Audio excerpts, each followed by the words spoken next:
Shalom, tata ibadah minggu ke-9 setelah Trinitatis, HKBP Tanjung Priuk, Resort Tanjung Priuk, Minggu 14 Agustus 2022 dengan topik mengikut Yesus secara total.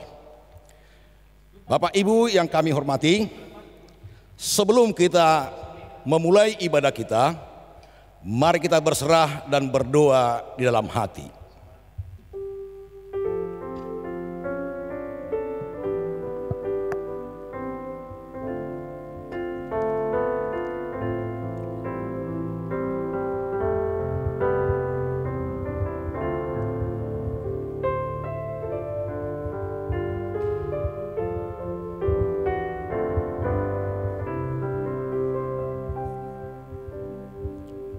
Amin.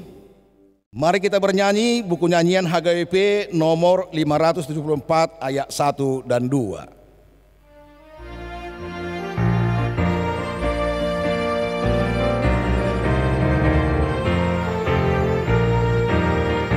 Pujilah, pujilah Tuhanmu, nyanyikanlah nama Tuhan Allahmu, diampuni dosamu, dipulihkan hidupmu.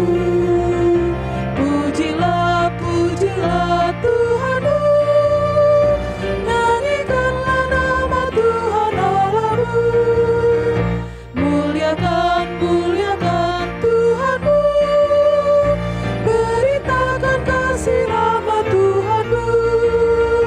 Bawalah sahabatmu pada juru selamatmu. Muliakan, muliakan Tuhanmu, beritakan kasih rahmat Tuhanmu. Di dalam nama Allah Bapa dan nama anaknya Tuhan Yesus Kristus dan nama Roh Kudus yang menciptakan langit dan bumi. Amin. Sehingga hidupmu layak di hadapannya serta berkenan kepadanya dalam segala hal, dan kamu memberi buah dalam segala pekerjaan yang baik dan bertumbuh dalam pengetahuan yang benar tentang Allah. Beribadahlah kepada Tuhan dengan sukacita, datanglah kepadanya dengan sorak-sorai. Haleluya. Haleluya, haleluya, haleluya.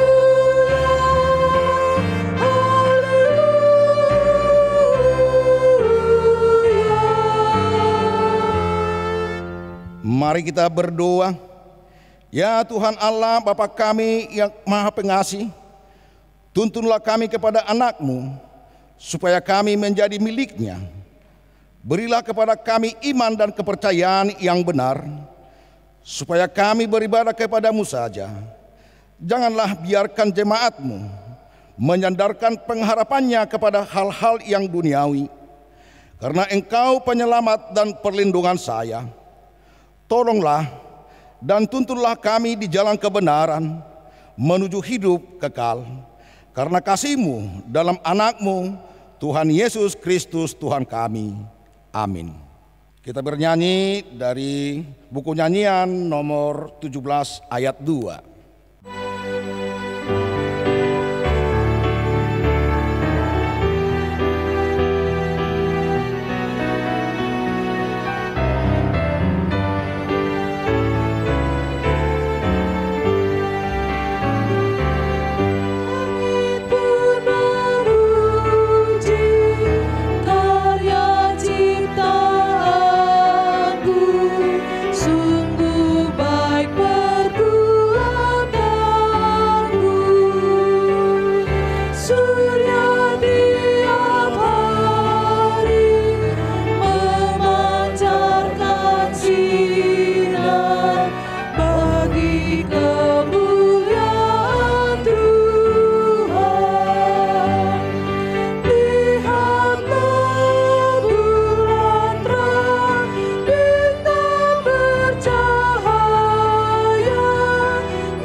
Dengarlah hukum Tuhan pada minggu ke-9 setelah Trinitas ini. Tertulis dalam Markus pasal 8 ayat 34. Lalu Yesus memanggil orang banyak dan murid-muridnya dan berkata kepada mereka, "Setiap orang yang mau mengikut aku, ia harus menyangkal dirinya, memikul salibnya dan mengikut aku." Demikian hukum Tuhan. Marilah kita memohon kekuatan kepada Tuhan untuk melakukan hukumnya. Ya Tuhan Allah, kuatkanlah kami melakukan yang sesuai dengan hukum-Mu. Amin.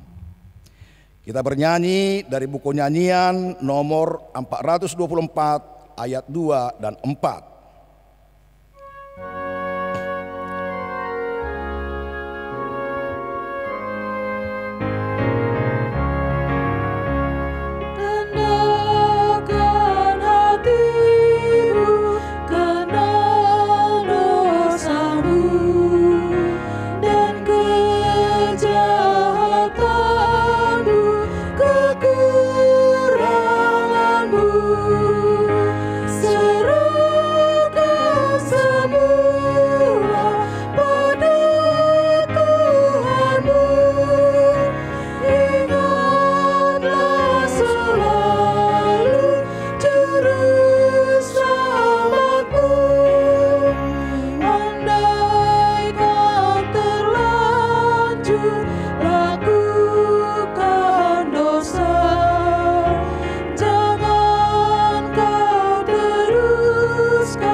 Marilah kita merendahkan diri di hadapan Tuhan untuk mengaku dosa kita. Kita berdoa. Ya Allah Bapa kami yang Maha Kuasa dan Maha Pengasih, kami orang berdosa yang hina ini datang kepadamu yang kudus dan mulia, mengaku dan meminta keampunan segala dosa dan kejahatan kami. Kami sering mendukakan Tuhan karena perkataan, pikiran, dan perbuatan kami yang tidak benar. Kami tidak mengasihi Engkau dengan segenap hati, dengan segenap kekuatan, dan segenap akal budi kami.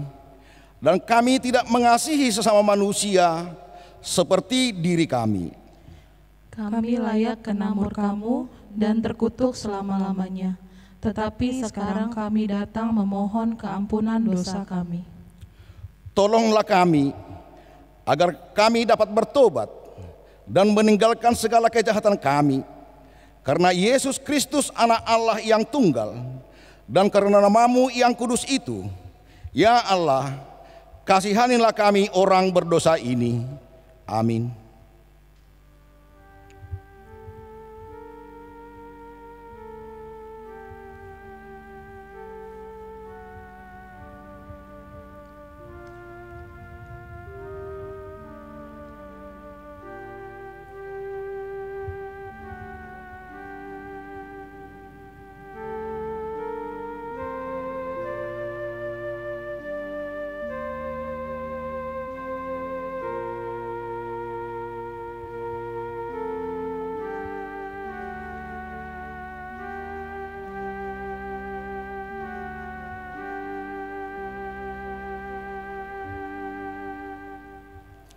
Dengarlah janji Tuhan tentang pengampunan dosa kita. Hanya sesaat lamanya aku meninggalkan Engkau, tetapi karena kasih sayang yang besar, aku mengambil Engkau kembali. Dalam murka yang meluap, aku telah menyembunyikan wajahku terhadap Engkau sesaat lamanya. Tetapi dalam kasih setia abadi, aku telah mengasihi Engkau. Firman Tuhan penebusmu. Kemuliaan bagi Allah di tempat yang maha tinggi. Amin. Kita bernyanyi dari buku dari Kidung Jemaat nomor 356 ayat 1.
Firman Tuhan yang ditetapkan untuk minggu ini yaitu dari kitab Mazmur pasal 82 ayat 1 sampai ke 8.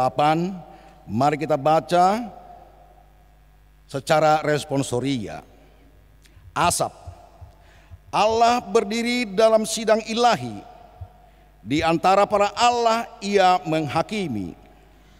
Berapa lama lagi kamu menghakimi dengan lalim dan memihak kepada orang fasik? Berilah keadilan kepada orang yang lemah dan kepada anak yatim. Belalah hak orang sengsara dan orang yang kekurangan. Luputkanlah orang yang lemah dan yang miskin, lepaskanlah mereka dari tangan orang fasik. Mereka tidak tahu dan tidak mengerti apa-apa. Dalam kegelapan mereka berjalan, goyanglah segala dasar bumi. Aku sendiri telah berfirman, kamu adalah Allah dan anak-anak yang maha tinggi kamu sekalian. Namun seperti manusia, kamu akan mati, dan seperti salah seorang pembesar, kamu akan tewas. Bangunlah ya Allah, hakimilah bumi, sebab Engkaulah yang memiliki segala bangsa. Demikianlah firman Tuhan. Berbahagialah orang yang mendengar firman Allah serta memeliharanya. Amin. Kita bernyanyi dari Kidung Jemaat nomor 376 ayat 1 dan 2.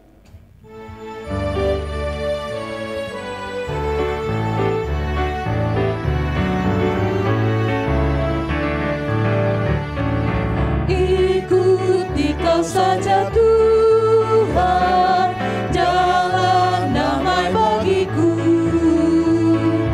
Aku selamat dan sentosa hanya oleh darah-Mu. Aku ingin ikuti Kau dan mengabdi padamu.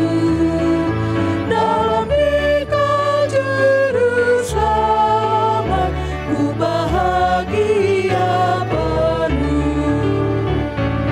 Ikuti Kau di sengsara, karena janji-Mu teguh.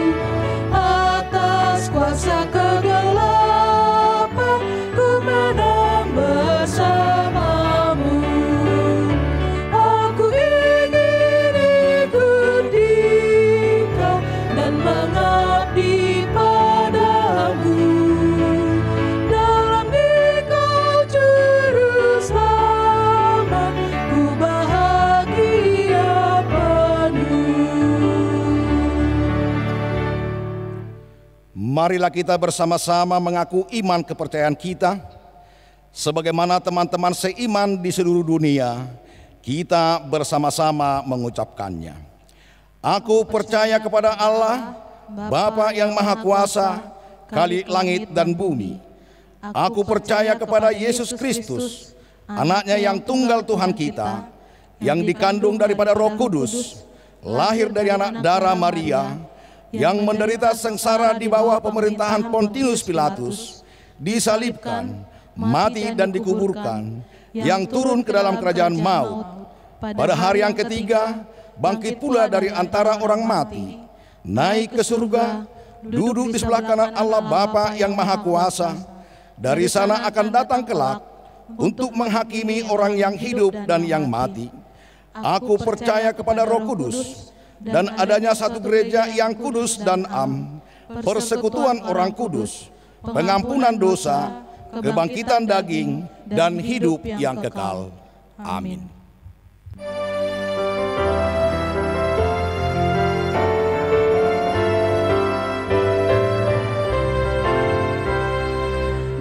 Jalan hidup yang lebar sempit, orang sedih bergerak.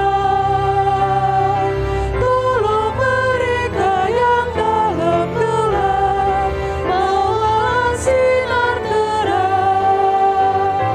Pakailah aku jalan berkat-Mu,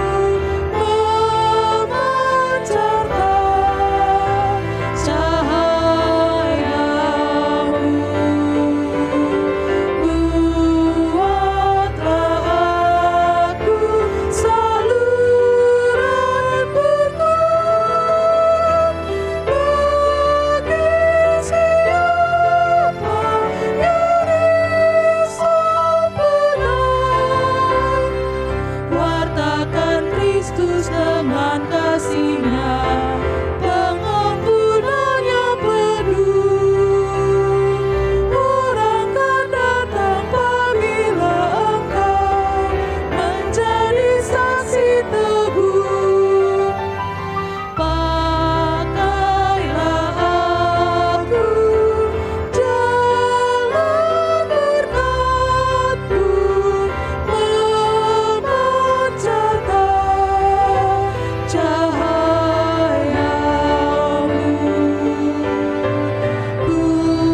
Buatlah aku saluran berkat bagi siapa yang risau benar.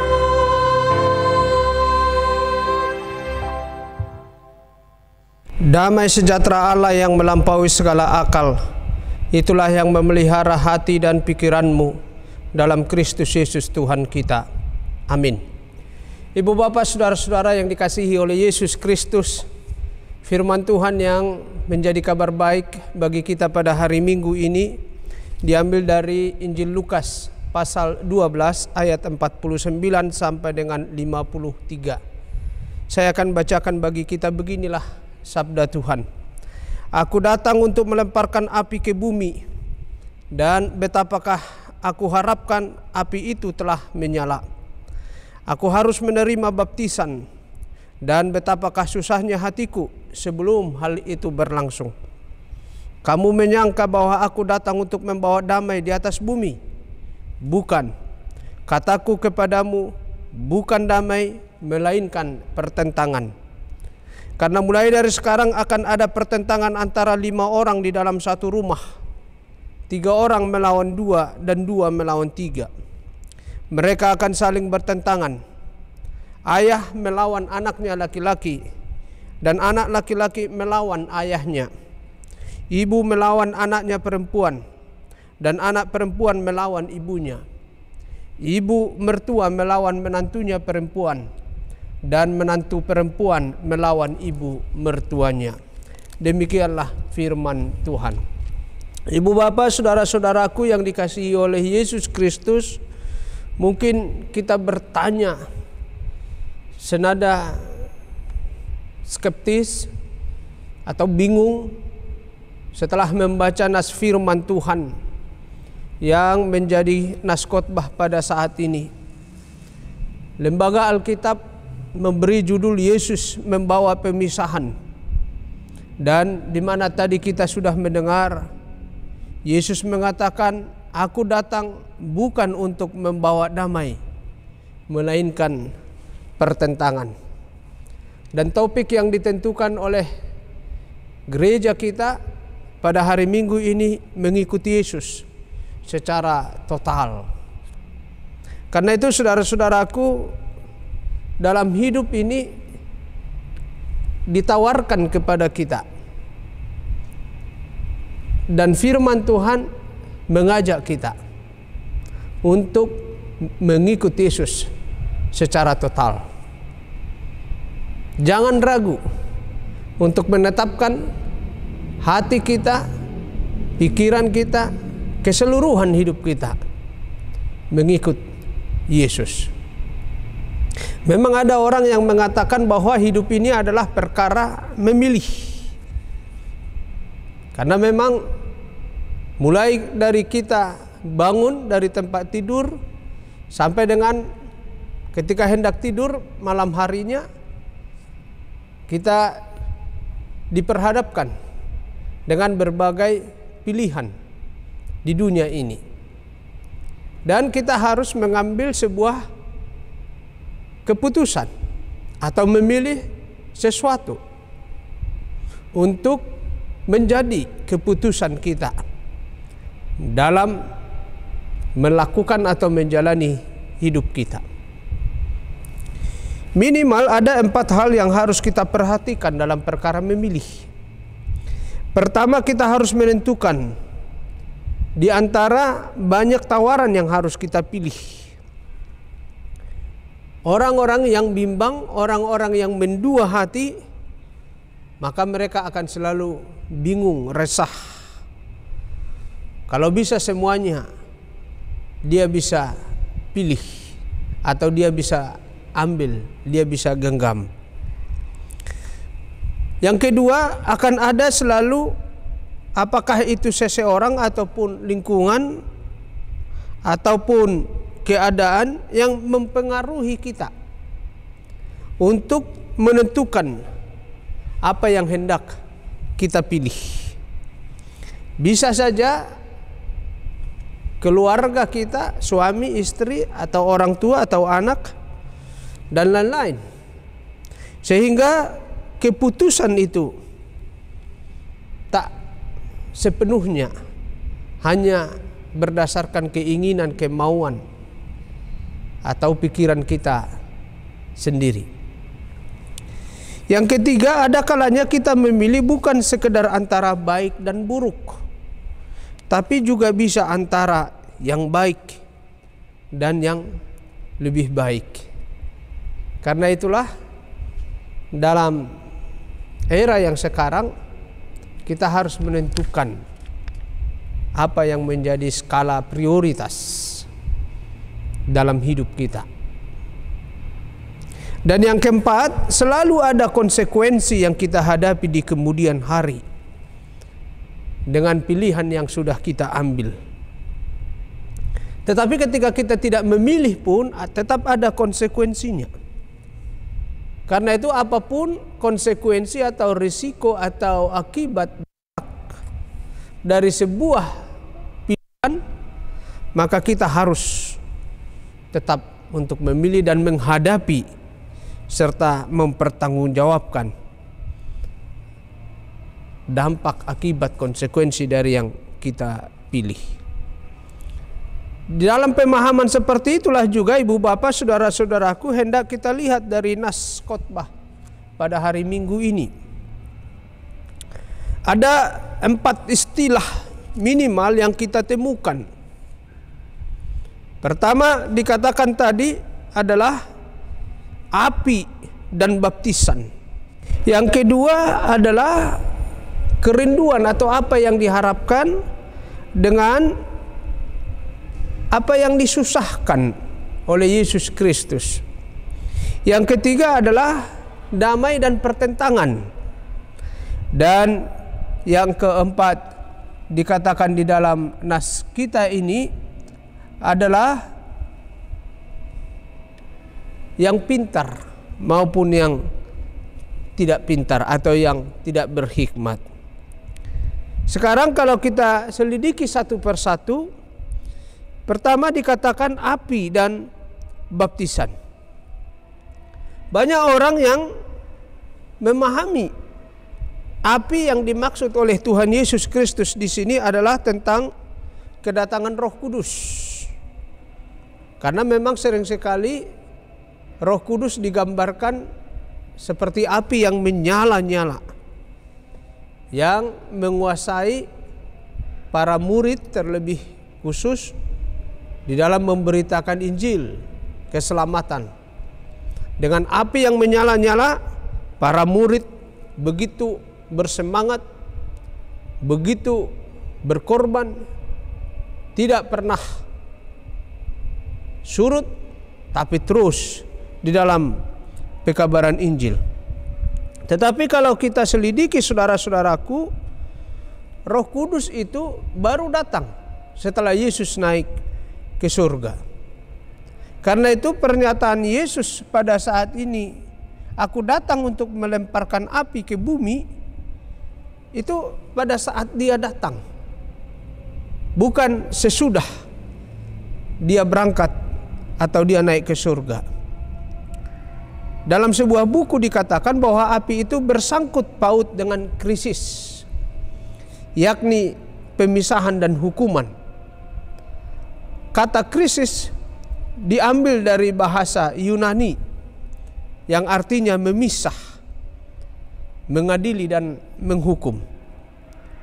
Dan penghukuman itu bukan bermaksud kepada akhir zaman, tetapi sudah dimulai dari masa yang sekarang. Kalau di dalam Kamus Besar Bahasa Indonesia, kata krisis itu artinya adalah keadaan yang berbahaya. Misalnya dalam menderita suatu sakit parah. Yang kedua, keadaan genting atau kemelut. Yang ketiga adalah keadaan suram. Misalnya ekonomi atau juga berkaitan dengan moral. Yang keempat, saat yang menentukan untuk mengambil pilihan atau keputusan.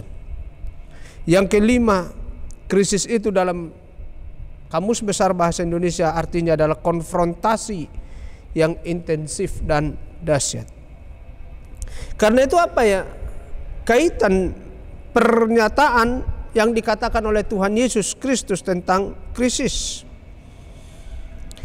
Kristus di dalam kedatangannya ke dunia ini menyatakan bahwa baik pengajarannya, baik khotbahnya, baik ucapannya, baik segala sesuatu yang diperbuatnya, sampai ia di kayu salib, bahkan sampai kenaikannya ke surga, menimbulkan atau memunculkan krisis di dunia ini.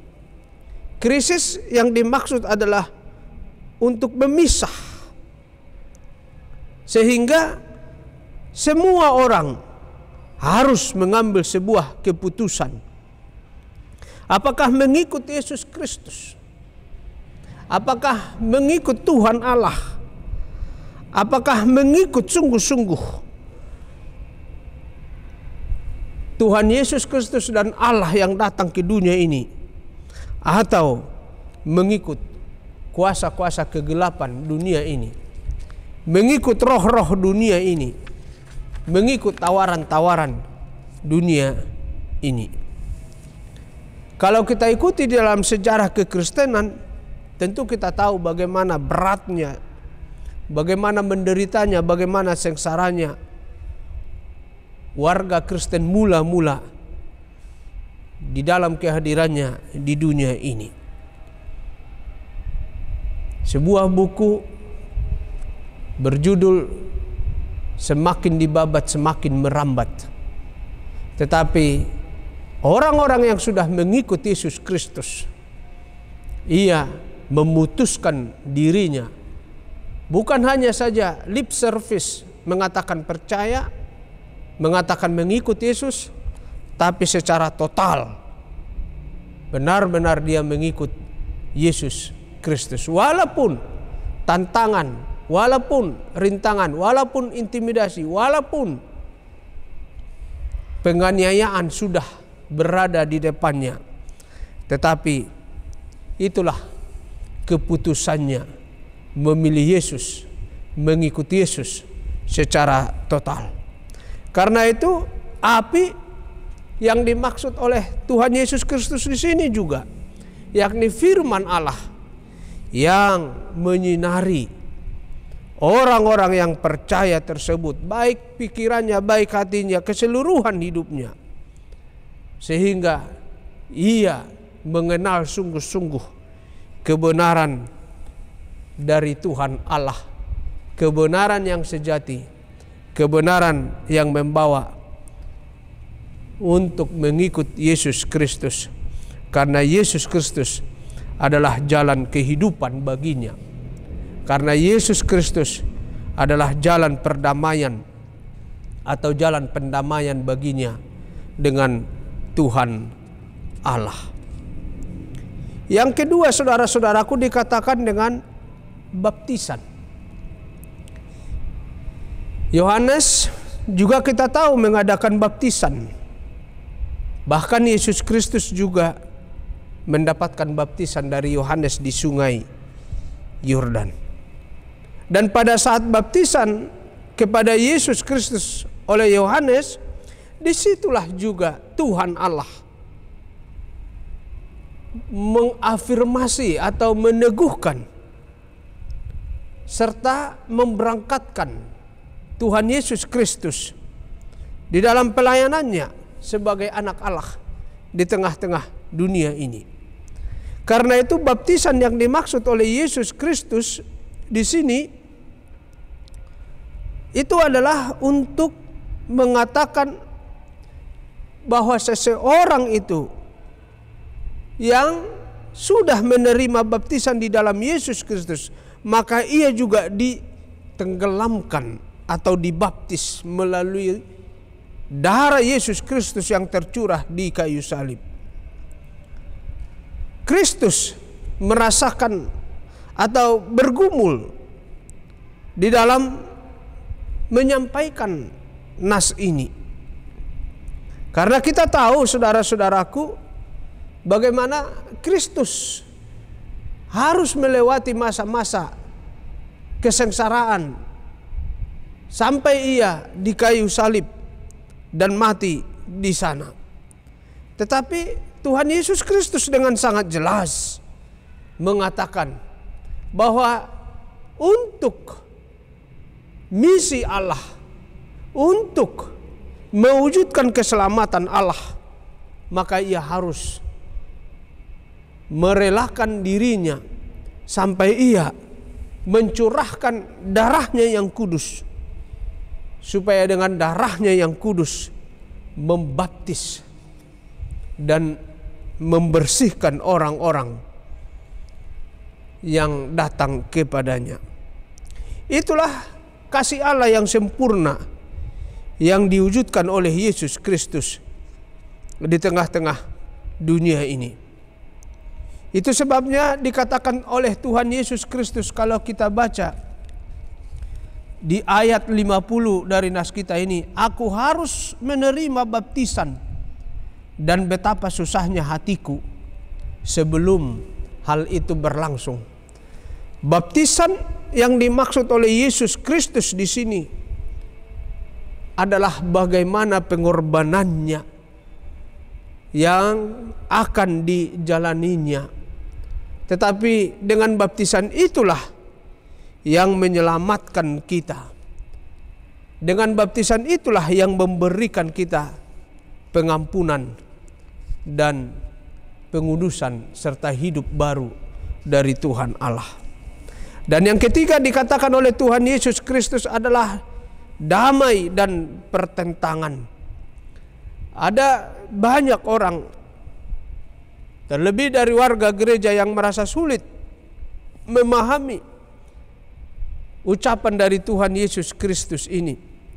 Seolah-olah tugas kedatangan Yesus Kristus ke dunia ini bertentangan dengan misinya yang sesungguhnya untuk membawa damai. Tetapi pertentangan yang dimaksud oleh Tuhan Yesus Kristus di sini adalah konsekuensi dari sikap hidup setiap orang. Apakah dia percaya sungguh-sungguh atau mengikuti Yesus Kristus secara total, atau dia tetap mengikuti kehidupan di dunia ini dengan segala praktek perilaku dunia ini. Karena itulah dikatakan oleh Tuhan Yesus Kristus, aku bukan membawa damai, tetapi pertentangan. Pertentangan orang-orang yang mau mengikuti Yesus secara total dengan orang-orang yang tetap ingin hidup berdasarkan praktek-praktek perilaku atau keinginan-keinginan dunia ini. Maka di antara mereka tidak akan ada keterpaduan. Di antara mereka tidak akan ada perdamaian. Karena orang-orang yang mengikuti Yesus Kristus secara total ingin hidup sebagaimana yang dikatakan oleh Yesus Kristus. Dan firman Tuhan sering mengatakan bahwa orang-orang yang mengikuti Yesus Kristus, dialah yang berjalan dalam terang. Sementara orang-orang yang tidak mau mengikuti Yesus Kristus, dia masih berjalan dalam kegelapan. Sehingga antara terang dan gelap tidak bisa dipersatukan. Berpisahlah orang-orang yang hidup dalam kebenaran dengan orang-orang yang hidup dalam kejahatan. Berpisahlah orang-orang yang hidup di dalam jalan Tuhan dengan orang-orang yang hidup di jalan duniawi. Berpisahlah, saudara-saudaraku, orang-orang yang setia kepada Yesus Kristus pada akhirnya dengan orang-orang yang ragu-ragu, bimbang, bahkan tidak mau berkorban untuk mengikuti Yesus Kristus. Karena itu saudara-saudaraku, inilah kesempatan yang indah bagi kita untuk menentukan apakah kita mau mengikuti Yesus secara total. Karena orang-orang yang mengikuti Yesus secara total, dia akan dituntun, dibimbing oleh Roh Kudus, dan ia akan mendapatkan upah, mahkota surgawi, kehidupan yang kekal. Tuhan memberkati. Amin. Kita berdoa. Terima kasih ya Tuhan Allah untuk pemberitaan firman-Mu. Dengan firman-Mu semakin teguh komitmen dan keputusan kami mengikuti Yesus secara total. Seperti Yesus yang telah berkorban menyerahkan seluruh hidupnya bagi kami, demikianlah kami juga ya Tuhan Allah mau berkorban untuk mengikuti Yesus Kristus. Berkorban waktu, berkorban tenaga, berkorban apa yang bisa kami perbuat untuk menyatakan iman dan kesetiaan kami kepada Yesus Kristus. Bahkan kami juga mau berkorban untuk mewartakan Kristus di tengah-tengah dunia ini. Biarlah anugerah-Mu yang memampukan kami menjadi pengikut Yesus yang setia. Berkatilah rumah tangga keluarga kami. Berkatilah semua pekerjaan dan usaha kami. Berkatilah warga jemaat-Mu yang masih sakit dalam proses pengobatan. Tuhanlah yang menolong mereka. Berkatilah para orang tua kami, para lansia. Kiranya mereka mendapatkan topangan dari Tuhan. Dalam Kristus kami berdoa. Amin. Marilah kita merespon firman Tuhan. Kita bernyanyi dan mengumpulkan persembahan kita untuk Tuhan.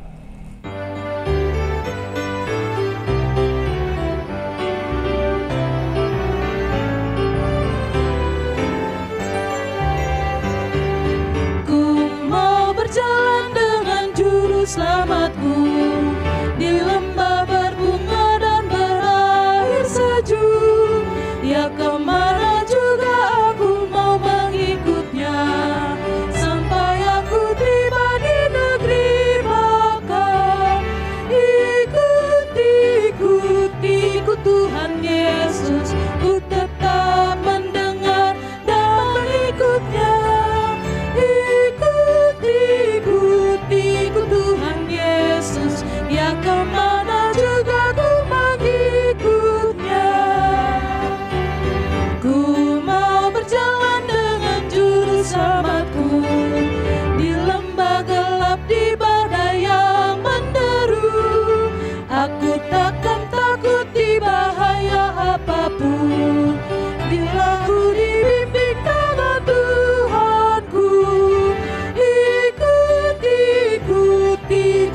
Tuhan Yesus, ku tetap mendengar dan mengikutnya. Ikut Tuhan Yesus, ya kemana juga ku mengikutnya. Marilah kita berdoa menyerahkan persembahan kita kepada Tuhan. Ya Allah Bapa kami yang di surga, kami mengaku bahwa Tuhan adalah sumber dari segala karunia yang melimpah dalam kehidupan kami masing-masing. Sebahagian daripada karunia itu kami serahkan kembali sebagai persembahan kepada Tuhan. Terimalah dan berkatilah persembahan umat-Mu ini, agar dapat kami pergunakan untuk pekerjaan dan pelayanan kerajaan Tuhan di dunia ini. Bukalah hati kami untuk mengenal betapa banyak berkat dan karunia yang kami peroleh dari Tuhan, supaya kami senantiasa bersyukur kepadamu. Di dalam nama Yesus Kristus Tuhan kami. Amin. Tuhan karuniamu, roh dan jiwaku semua, nyawa juga hidupku, harta milikku semua, ku serahkan padamu untuk selama-lamanya. Bapa kami yang di surga, dikuduskanlah namamu, datanglah kerajaan-Mu, jadilah kehendak-Mu di bumi seperti di surga. Berikanlah kami pada hari ini makanan kami yang secukupnya, dan ampunilah kami akan kesalahan kami, seperti kami juga telah mengampuni orang yang bersalah kepada kami. Dan janganlah membawa kami ke dalam pencobaan, tetapi lepaskanlah kami daripada yang jahat. Karena Engkau punya kerajaan dan kekuasaan dan kemuliaan sampai selama-lamanya. Amin. Terimalah berkat dari Tuhan Allah. Tuhan memberkati engkau dan melindungi engkau. Tuhan menyinari engkau dengan wajah-Nya dan memberi engkau kasih karunia-Nya. Tuhan menghadapkan wajah-Nya kepadamu dan memberi engkau damai sejahtera. Amin.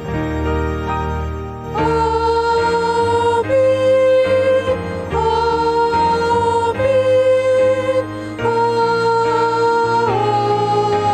Amin.